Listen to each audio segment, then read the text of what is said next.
Welcome to the Open to Hope Show. I'm your host, Dr. Gloria Horsley, with my daughter and co-host, Dr. Heidi Horsley.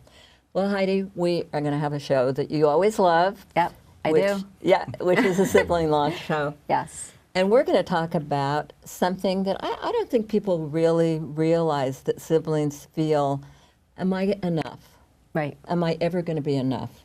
That's what we're going to talk about today. Well, and I think it's particularly hard, and we'll talk with our guests today about this, when you hear your parents saying, I don't know how I'm going to survive, I don't want to be here, I don't know how I'm going to get through this, and maybe I don't even want to be here anymore, and you're like, wait a minute, what about me? I'm still here. Or we don't want to, I'm not going to celebrate Christmas this year. I don't want to celebrate my birthday. I don't want to do this. I don't want to do that. I don't want to get out of bed. How did that make you feel when I said that? Like I wasn't enough. Which is why I love this show. And you know, it's interesting because at the end of the show, I'm getting ahead of myself, but it reminds me of what we're talking about. Denise Ganulin will sing a song that she wrote, and it is called I'm Still Here.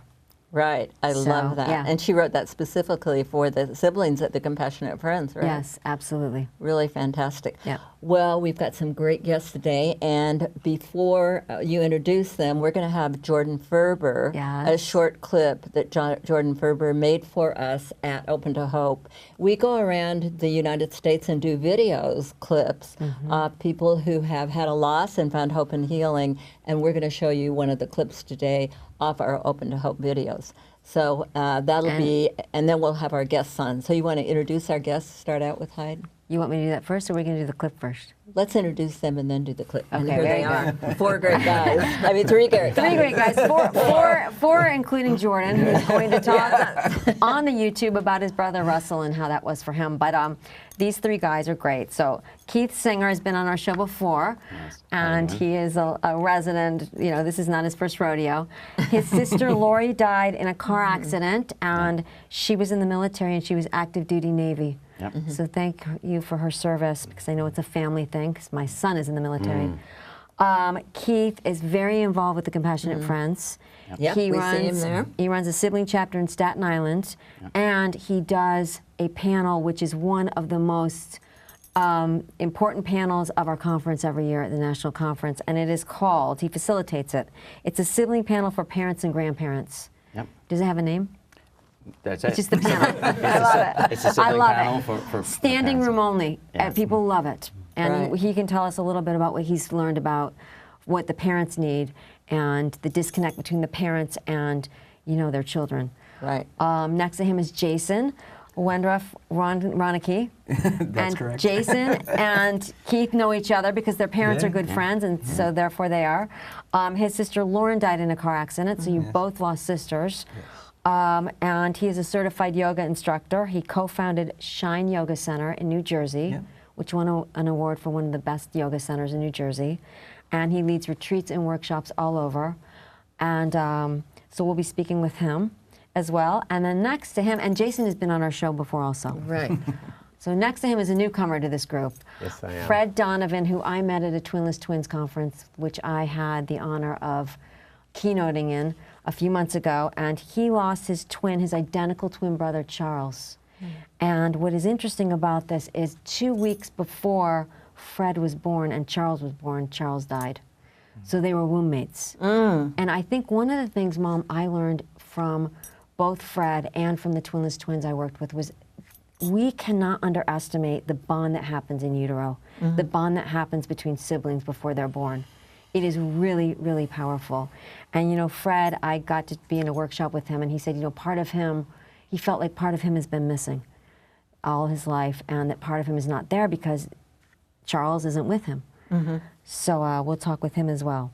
So welcome to the show, guys. Thank you for having us. Thank you. Welcome. So are we now going to see the clip let's with see Jordon? the clip with Jordon Okay. and get him kind of warmed up on the topic with us. Hey there, my name is Jordon Ferber, and I lost my brother Russell in a car accident 15 years ago at the age of 21. And the loss of a sibling is always tough. I lost a part of myself. I really wasn't sure who I was without him. And it took me a long time to just learn how to be myself again. And I've really found that being able to talk about it and talk with people about what the loss is like has allowed me to embrace who I have become over the span of time, and I'm just really happy that I get to continue my relationship with my brother and share his energy with everybody that I meet, and not have to ever worry about what foot I'm putting forward or how I present myself. So Heidi, Yes. you know, what I think is really interesting for all of us is Jordon saying, let's talk about it. And what I love is you guys are willing to come here and talk about it. Yeah. Because I think that's kind of a thing with guys, isn't it, Keith? Yeah, definitely. I think our initial fallback is to just sort of hold it inside, find a way to deal with it internally. I definitely, for me personally, it took me several years before I agreed to even allow myself to feel. I think everything for me was, my first initial reaction was to run from it. My sister being in the military was easier for me to say in my back of my mind, oh, she's just still away in the military, and not sort of deal. So, yeah. And be strong for your parents. Oh, absolutely. And be there for your mom, and make sure that you don't create any more pain for her. Right. I think that is definitely a message that as siblings, we just tend to kind of get stoic to help our parents through what they're dealing with. And I think society in general also puts that on us to be strong for your parents, and I think ultimately we take that on, that we need to be strong for our parents. Right. Jason, how were you? And I think, though, as a man, I think that men and women definitely process their grief in a little bit of a different way, and we may do it a little bit more internally. Not that we're not dealing with it; it's just maybe not as external. And crying, for me specifically, doesn't necessarily mean I'm grieving or not crying. So I think we have to look at the way men grieve in a little bit of a different light in compared to the way women grieve. I agree with you, and not have judgment about it. Yeah. And we wrote a book called Real Men Do Cry to talk about the fact that men cry, and men also may not cry externally. Yes. We don't know what's going on internally. So as a sibling, I'm wondering, Jason, did you feel like you had the acknowledgement and validation that your parents got after Lauren died? Well, there was, like, as Keith kind of shared, there was a lot of, you have to be strong for your parents. You have to be strong for your parents. How are your parents? They're doing well. They're doing well. Exactly. And then we start talking about your parents. Right, exactly. Like, we don't talk about you. And you roll right into it. Yes. But for me, I remember like there was a very pivotal moment right after she passed. I think it was at about 2 weeks in, where I got a very clear message from her, like, you have to just go out and do what you got to do. You have to live your truth, and not really worry about how it looks to other people and how it looks, because as we all know, life can be over in a second. Yes. And if you don't go forth and live, and things can be scary and things cannot work out, and that's okay too. But you have to do it, and do it for you, and do it for Lauren too. Well, that's how I feel too. I was just going to say that. I feel like I'm living my best life for myself, but also for Scott. Yeah. So I got to go out and like you said, do it, because we all know, people can be here and then all of a sudden they cannot be here. Yeah. So Fred, you have an interesting situation, and I love that you're on here, because we have not done a show like this. We have not done enough shows, or I think this may be our first one, where someone had a twin brother in the womb, you have this connection, and then you are born and your brother is not with you. Charles died. And just the idea of growing up without him, and it must be really strange. Tell us a little bit about your situation and your story. Well, really, it would have to, I guess the best way for someone who is not a twin to understand it is, it's like losing half of yourself and still needing to function. So how would you walk through life missing half of your physical body? That's what it's like on an emotional level. But because the emotional side of it is internal, you're expected to function every day as if nothing's wrong. And that was my entire life, really. It was a very, very delayed grief, because my family gave great honor to the loss of my brother, which I'm very grateful for. They always recognized that, and they always honored him. But really, the rest of the world could never see it. Right. So it wasn't something that was obvious, that literally every day as I was walking through my life, I was trying to grieve, but not even knowing that I needed to. That's interesting. And I'm wondering about birthdays, because every year on your birthday, that would have been Charles's birthday. That would have been. Birthdays are very, very tough in the world of other twins. I mean, I was very lucky that I found the organization Twinless Twins, which the name is a little misconcerting because our twins are still a part of us. They're always there.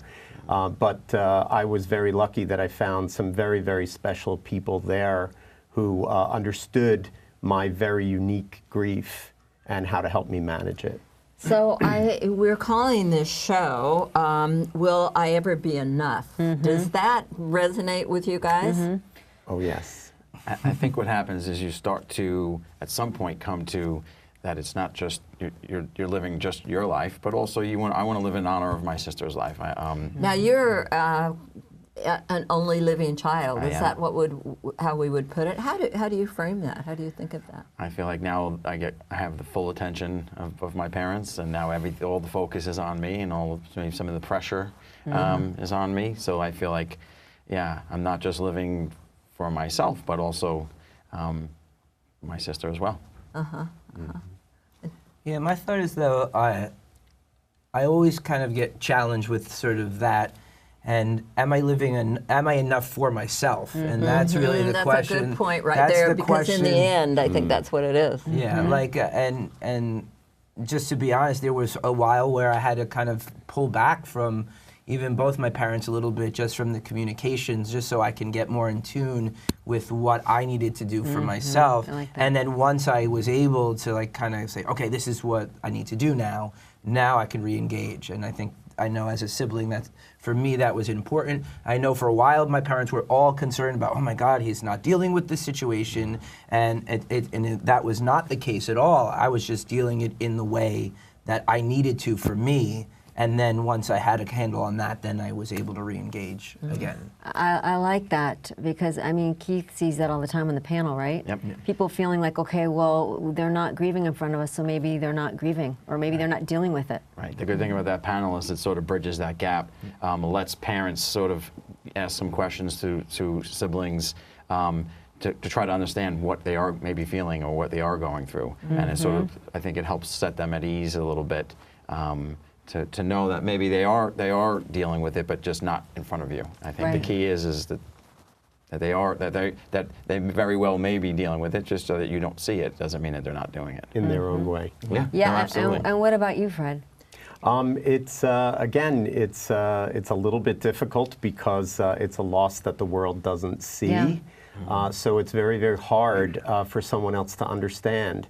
I've had very, very dear friends who I'm very, very close with, who that I've met later in life and gotten to be very good friends with, and then I'll explain this situation to them just at a point when I feel I can trust them with that information, and they look at me and say, you know, you're a great person. I really love you. You're great, but I don't know how to deal with this. And that's mostly the response that I've gotten, which is very unfortunate, because in the world of early twin loss, what it teaches you very early in life is to bury the feelings. And we all know, I know now, that never works. But it's what we're taught to do because others don't know what to say to us. Well, and you buried the feelings for years, and then all of a sudden, I think it was at 40, am I right? Yeah. That something happened in your life where you really moved into it and got very depressed. Yes. What do you think that was all about? I was in my early 40s. Yeah. I had a wonderful home, a beautiful wife, 2 fantastic children, all of which I still have. Yeah. But it was the perfect pinnacle of life where every happiness that the world could offer me was mine.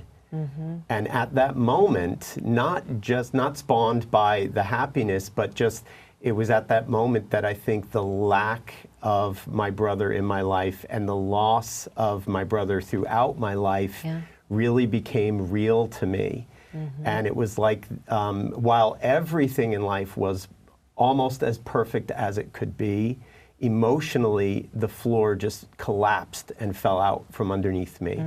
And I slipped into a very, very deep and dark depression for a long time that I didn't know how to deal with. And really, I even went and saw a counselor about it for a while.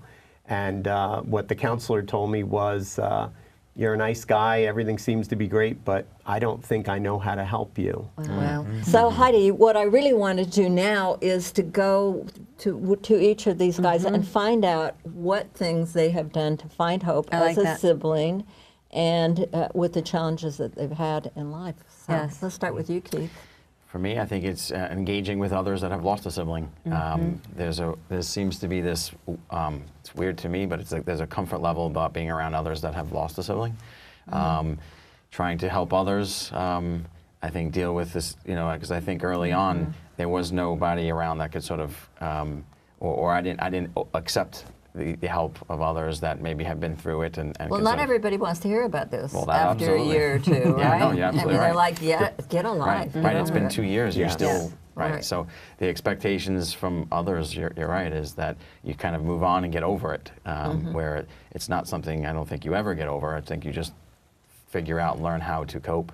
So, well, you don't want to get over her. Yeah, no, absolutely not. I mean, no. why would we want to get over We want to get over the pain, but not the idea of the fact that we had siblings in our lives and and that they died, and that's a reality, and they were great people, and that was their life. So Compassionate Friends was big with that. Online chat. We have Sounds of the Siblings. We also do the conferences. Yeah, talk about the Sounds of the Siblings, because that's important. Yep, it's a Facebook, it's a private group. Keith moderates it. Yep, so I've been adminning from very early on, about 3,000 plus users at this point, around the world. And it's private, like it's a way where you can post and communicate with others that have lost a sibling. It's only for loss of a sibling. It's specific to loss of a sibling. And Sounds of the Sibling, it's a Facebook group. And you go to thecompassionatefriends.org. That's another one. They have one too. Yep. So we have a number of different resources, but ultimately that's. And go to the Compassionate Friends National Conference and go to your, which is every July. And find Keith because he knows everybody. So if this is your first conference and you don't know anyone and you want to leave, find Keith. Absolutely. All right, and we'll give people their websites so we can find them when we're through. So Jason. Yeah. So I've turned to like yoga and meditation and mindfulness. But even something more that actually we're Fred and I have been working together. Oh, you two are working together? Yeah. Yes. We work together with essential oils. Is this shot through Shine Yoga? No, it's through actually doTERRA is what brought us together. Okay. But we're working, which is a really great technique, which I absolutely love, is we have something called heart sticks. Oh. And the guy, one of our friends from the Twinless Twins, makes these. These are actually hand carved and painted. And the dots represent all of the stress that we go that is so cool. in life. But the smooth part is like our core and our center, and they're used for communication. So it's really good to connect with my sister. So what I'll do is I have it in my pocket, and literally if you rub your thumb across like this, just like that, and then you can use it as a communication stick. Your mother. Pretty cool. She's awesome. She tracked me down at Compassionate Friends, and she started handing me oils and this. Your parents both did, Arnie and Varda. And can I tell you, I gave this to my daughter who sometimes gets anxious. Yeah. But when she does this too, it makes her feel calm. Exactly. I love the idea of like getting close to my brother. Yes. Also. Well, they're beautiful. That's very cool. Yeah, and the ones actually the one that actually this is Fred's. It's open over here, and so when you use it, you could put essential oils right on there. Oh, really? It absorbs into the wood. Do you have some essential oils with you? I do. You've got, great. See, we all carry them in our pockets. So you want to? I have a balance. Right there. I love that. That's a great blend. So what you would do? You don't mind? No, absolutely. So you it's just one of my favorites. While he's doing that, show us. Hey, Brad. While he's doing that, show us the book your wife is working. Your wife did. Actually, my wife wrote this book because my wife was very instrumental in helping guide me out of that Great Depression. Wow. And that's really where a lot of the book was born. She started just helping our young children try to stay away from maybe harmful pharmaceuticals or harsh pharmaceuticals. And that led her into the world of essential oils. All right, let me try. Yeah. And then if you can actually, each one will then have not only its unique design, but it'll also have its unique aroma as well. Keith. Right. So not wanting to use harsh antidepressants or anything like that, I was drawn. First, I must admit, I was the term she used was I was passively hostile because I'm a business analyst, and this world of touching, feeling was not the world of my education and my experience. And I'm from an Irish family, so there's a lot of just suck it up, buttercup kind of attitude.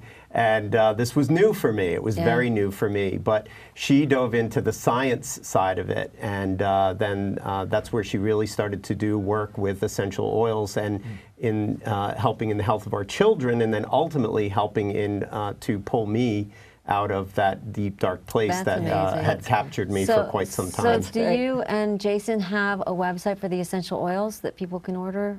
We do. Sure, yeah. So you can go to www.mydoterra.com/Shine Yoga Center, and then there's lots of great videos and education. Quality is important, especially when you're using them for medicinal or for health purposes, because there's lots of oils out on the market, and you have to make sure that you're using the really good, pure stuff to get a good therapeutic value. And right, and the book is available on Amazon as well. It's Essential Oils, A Beginner's Guide, Healthcare for Today. Okay. And Keith, how about you? Where do we find you? So Facebook, you can go to private groups, just look for Sounds of the Siblings, or the Compassionate Friends, and our chapter is in Staten Island. Okay, fantastic. Thank you guys for being on the show today. You are enough. Thank and Heidi, you are amazing. Absolutely, and our siblings are, most of them, they're supposed to be with us for 80 to 100% of our lifetime.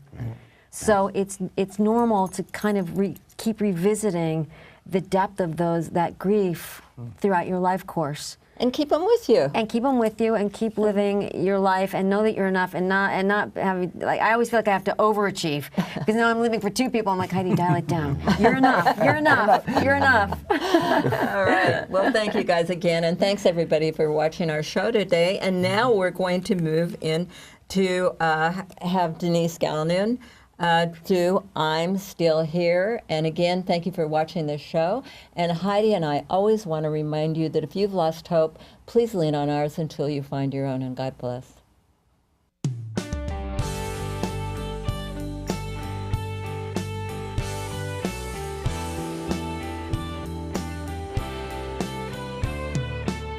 Every day I wake up like I'm in a bad dream. Nothing in my life is like it used to be. Everyone's so busy missing you.